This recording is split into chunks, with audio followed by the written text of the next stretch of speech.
Hey guys, welcome to another video. It is time for a change. If you guys have been following along, you know we live full-time in our fifth wheel and we've been pulling it with the F250 7.3 liter Godzilla. I think we're going to make a change here. Might upset some people. Let me just say I love our 7.3 liter Godzilla, but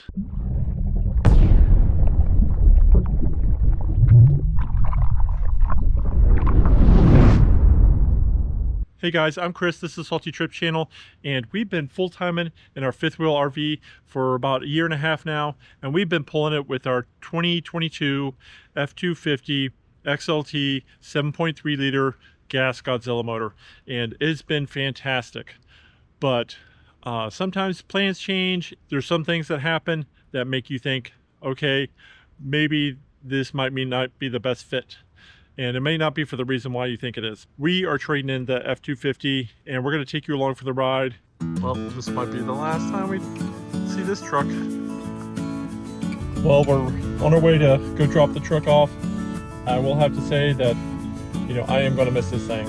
I love this truck, but sometimes you need to make a change and hopefully it's for the best. Checking the miles. All right, oh. Run into a little hiccup. The truck's not even here yet, and we're waiting on the new truck to get here. Hopefully it'll be soon, but we got some paperwork to fill out anyway. All right, guys. So we're trading the F250 7.3 liter Godzilla, and we've got a 2024 F350 6.7 liter diesel. I've kind of betrayed you guys that are gassers. I love my gasser. I love this Godzilla, but for our future, I think this is going to be our best bet, and I'll explain more about that in a little while. There it goes. Oh man. Bye-bye. Are you happy, Kim? Yeah, I love it. So all right. It seems a lot bigger inside than our other one, right? To me it does. I think the way the dash is, it makes, yeah, it does feel a little bit bigger in here. There's way more room. We are going to go over this whole thing, probably not with Kim here, but we're going to... Because you don't like me? What? No, because I got to do the whole inside and outside talk all about it, and you're probably not. She'll probably start rolling her eyes when I start doing that. But but what we have here is 2024 F350 crew cab Lariat with the Ultimate Package. And honestly, I was not looking for a Lariat. I was not looking for the Ultimate Package. And this is in Glacier Gray. You can thank her for that. I was really looking for something a lot less, but we got a pretty good deal on it, and I'll explain more about why. This is probably a good time to buy. All right, well, we're going to go take this thing for a test drive and run around because we actually haven't even driven it yet. This actually came from another dealership. We only got to, you know, just examine it, and we haven't even taken it for a ride yet. Actually, we never test drove any diesel truck. Yeah. We never test drove anything before we... Yeah, but we knew what we were getting anyway, so we needed one. Yeah, we have to have one. It's for what, and I'll go over all that. Yeah, this is gonna hurt. I'll hurt some Chevy and Dodge guys' feelings in this video, but I'll explain more about that too. But like I'll just go ahead and say it, that the Chevy 1-tons are butt ugly. they are. Ugh. I'm like they really screwed up there. But he doesn't like them. I kind of like the way the Chevys look, but... Really? I did like the way like this. Oh wait, our neighbor has the Ram. Yeah, you like the Ram. Yeah, I like the Ram. She likes the older Rams, not the new Rams. Have you seen the new Rams? They look like they have bug eyes. Yeah, like I like the one that our neighbor has. Yeah, a couple years, you know, just a couple years old. But the newer ones, the 2025s, you guys, Ram, if you're watching this, you guys missed the mark big time. Like it's got like, anyway, you guys can check it out. But we're gonna go take this thing for a ride and see how it does. So what we have here is a 2024 F350 Super Duty Lariat with the Sports Appearance Package and the Lariat Ultimate Package with the FX4. And that's it. That's all the extras it has, which is pretty much everything until you get to like Platinum and King Ranch and Souls. But this thing has pretty much all the bells and whistles, which I'm honestly not a big fan of. The bells and whistles. Uh-oh. We got a turkey. Turkey's wanted to come check us out. All right. It's crazy. He's liking the new truck too. He likes the color, I guess. So we're just going to do a little walk around real quick on the outside. And, you know, it's got the black grill, which we like because we didn't really like chrome. As you saw in like the previous videos with our other Ford F250, we were slowly getting rid of all the chrome, trying to go more of a blacked out look. Because like when we bought the Ford F250, we didn't have really a choice. That was back when, right after COVID, and there was no inventory anywhere. So we just kind of had to take what we could get. But luckily we had a few more choices here. And this color, I did not like at first. This is the Glacier Gray. And you can only get that in the Lariat and above packages, I think. And it's like an extra like $995 upgrade. We saw a truck on the lot that had the chrome and the Glacier Gray, and that did not go well at all. At least I didn't think so. My wife really liked the Glacier Gray, so she kind of talked me into it with the black appearance package. I think this Glacier Gray is coming out fantastic. It really grew on me fast. I went from to loving it. We got, like, you know, the black rims with the sports appearance package, all the other bells and whistles, and this is the 6.7 liter Power Stroke. We didn't get the high output, and I'll explain more towards the end why we didn't get the high output and why we got this one. It's got the chrome exhaust. That would have been nice if it would have been black. Here's our turkey friend, and of course, you know, it's got the, I haven't even checked this thing. How do you even open this thing up yet? Is there a button? I got the key in my pocket. Oh, there you go. There's the button. I'm like, this is all brand new to me. I've just driven it around a few minutes. I haven't really checked it out. And I think you just hit that step.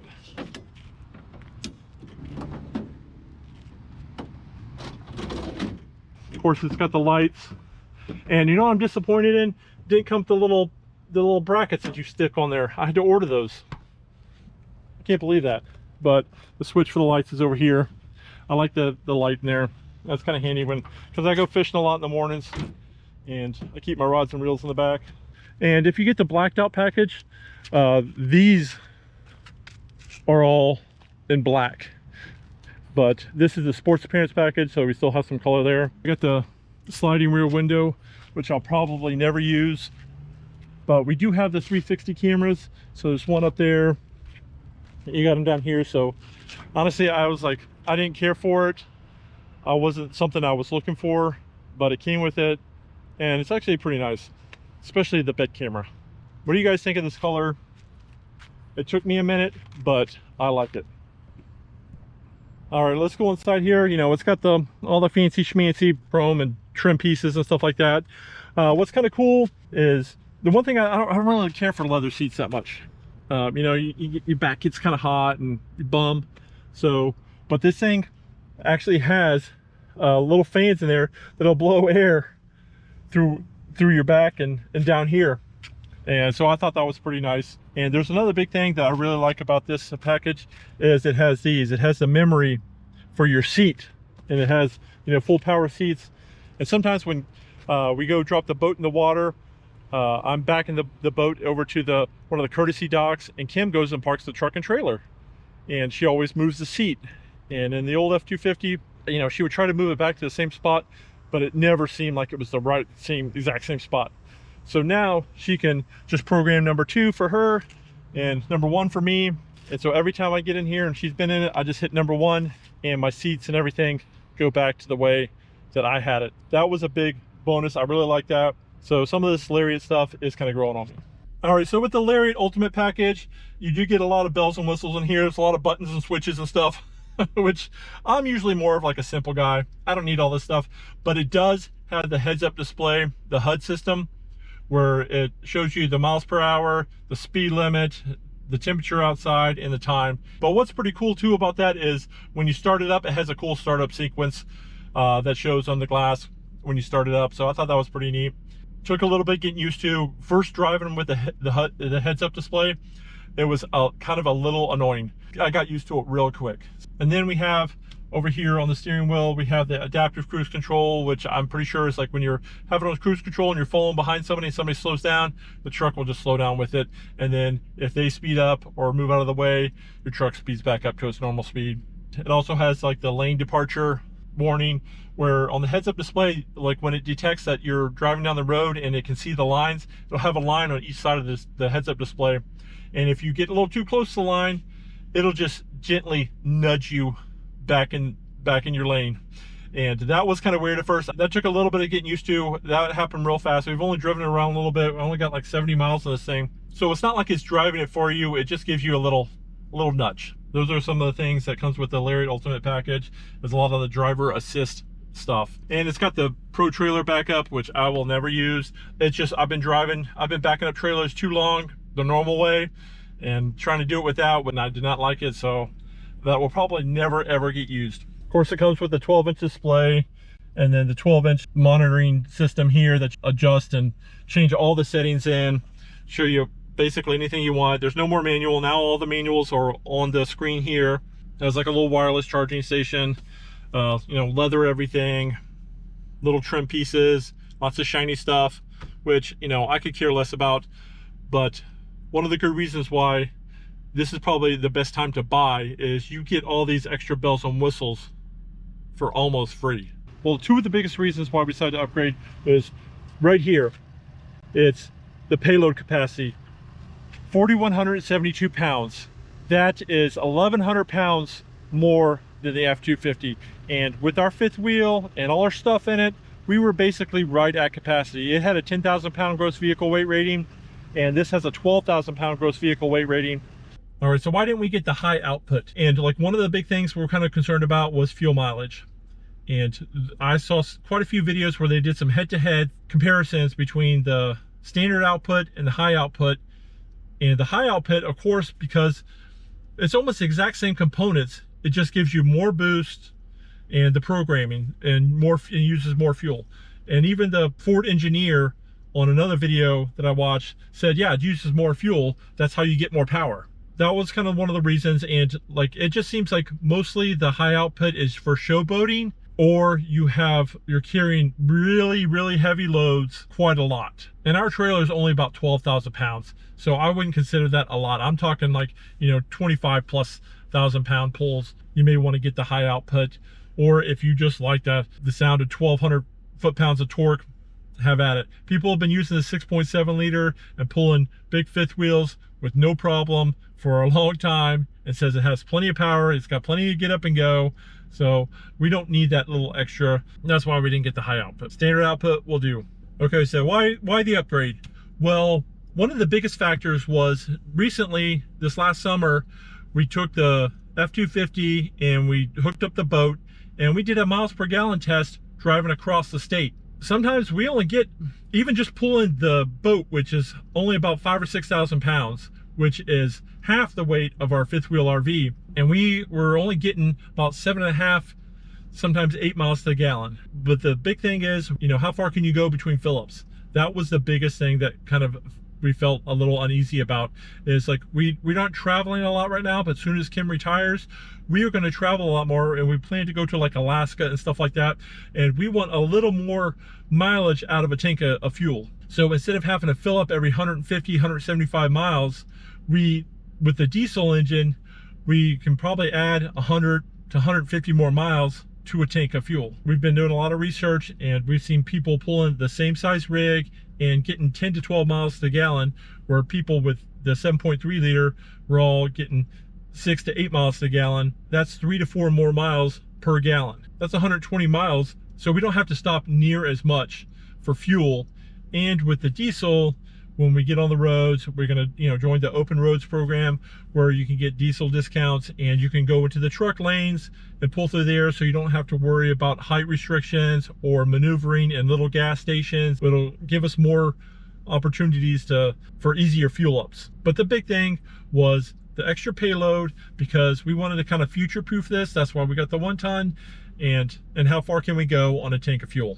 But why did we get the Lar with the Ultimate Package? So it's the end of 2024. 2025 is right up on us. What happens is it makes it hard to sell 2024s in 2025. So they start to discount, especially if they have a lot of these vehicles sitting on the lots. And there wasn't a lot of F350s out there. There was a ton of F250s, but we really wanted that extra, you know, 1,100 pounds of payload. So we were looking around, you know, we kind of found this one, but the one thing it didn't have is a fifth wheel prep package, and we have to pull our fifth wheel. So we're gonna have to make adjustments for that. So I was thinking I didn't really want to have to put in another one of the gooseneck turnover ball hitches. So we were actually thinking about ordering a 2025 F350. And then we started doing that ordering process, and it was cheaper to get this 2024 Lariat with the Ultimate package than it would be to get an XLT with the Blackout package. Just saying, if you're gonna get a truck, get it at the end of the year when the new models are coming out, because it seems like you can get some really great deals. I don't have any like brand loyalty either. I grew up with Chevrolets. My dad had Chevrolets. Or my grandfather had a GMC. Stepfather had Dodges. So I don't have any brand loyalty. And I'll be honest with you, none of these companies have customer loyalty either. You know who they're loyal to? Their shareholders. That's who they're loyal to, and that's who they have to answer to. You know, it is what it is. So that's how we wound up with the Lariat Ultimate package here. Now I'm gonna have to do some stuff to this thing, and that's probably gonna be the next video. We have to do quite a few things to this thing to get this thing ready. I'm not gonna go over all that stuff. That's gonna be the next video. So if you guys want to stick around, check that out. Make sure you hit that subscribe button, notification bell. You know, give this video a big thumbs up. We greatly appreciate it, because we have a lot of plans. If you have any questions about this truck in particular, leave it down in the comment section below, and hopefully we'll see you guys in the next video.